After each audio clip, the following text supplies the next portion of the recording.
Finally Surya ரசிகர்களுக்கு ரொம்ப முக்கியமான விஷயத்தை பற்றி தான் பேச போகிறோம். கங்குவா திரைப்படம் எவ்வளவு நெகட்டிவான விமர்சனங்கள் வாங்குகிறதோ அதே அளவு மக்கள் மத்தியில் ஒரு பெரிய மரியாதை கங்குவா திரைப்படத்து மேலே இருக்கிறது.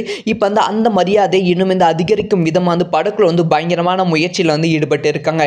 இந்த முயற்சி வெற்றி பெற வாழ்த்துக்கள். ஸோ இதை பற்றி ரொம்ப டீட்டெயிலாக தான் பேச போகிறோம். அதாவது கங்குவா திரைப்படம் நவம்பர் 14 வெளியானது. இந்த திரைப்படத்து மேலே பல குறைகள் சொன்னாலுமே இந்த திரைப்படத்தோட டெக்னிக்கல் டீம், அதுக்கப்புறமா படத்தோட மியூசிக், அதுக்கப்புறமா படத்தோட ஆக்டிங், இது எதை பற்றியும் குறைய சொல்லாத அளவுக்கு அவ்வளோ சூப்பராக இருந்தது. ஸோ அதனால் படக்குள்ள முடிவு பண்ணியிருக்காங்களாம். ஸோ இந்த திரைப்படத்தை ரஷ்யாவில் நடக்கும் இன்டர்நேஷ்னல் அவார்ட் ஃபெஸ்டிவலுக்கு நம்ம அனுப்பலாம் அப்படி சொல்லி முடிவு பண்ணியிருக்காங்க. ஸோ அனுப்பியிருக்காங்க. பொதுவாக திரைப்படங்கள் அனுப்ப முடியும். ஆனால் அந்த திரைப்படங்கள் நாமினேட் ஆகுது நம்ம கையில் கிடையாது. ஸோ இந்த மாதிரி நிறைய தமிழ் திரைப்படங்கள் ரிலீஸ் ஆகிட்டு அப்புறமா அனுப்பப்பட்டிருக்கு. ஆனால் அது நாமினேட் கூட ஆனது கிடையாது.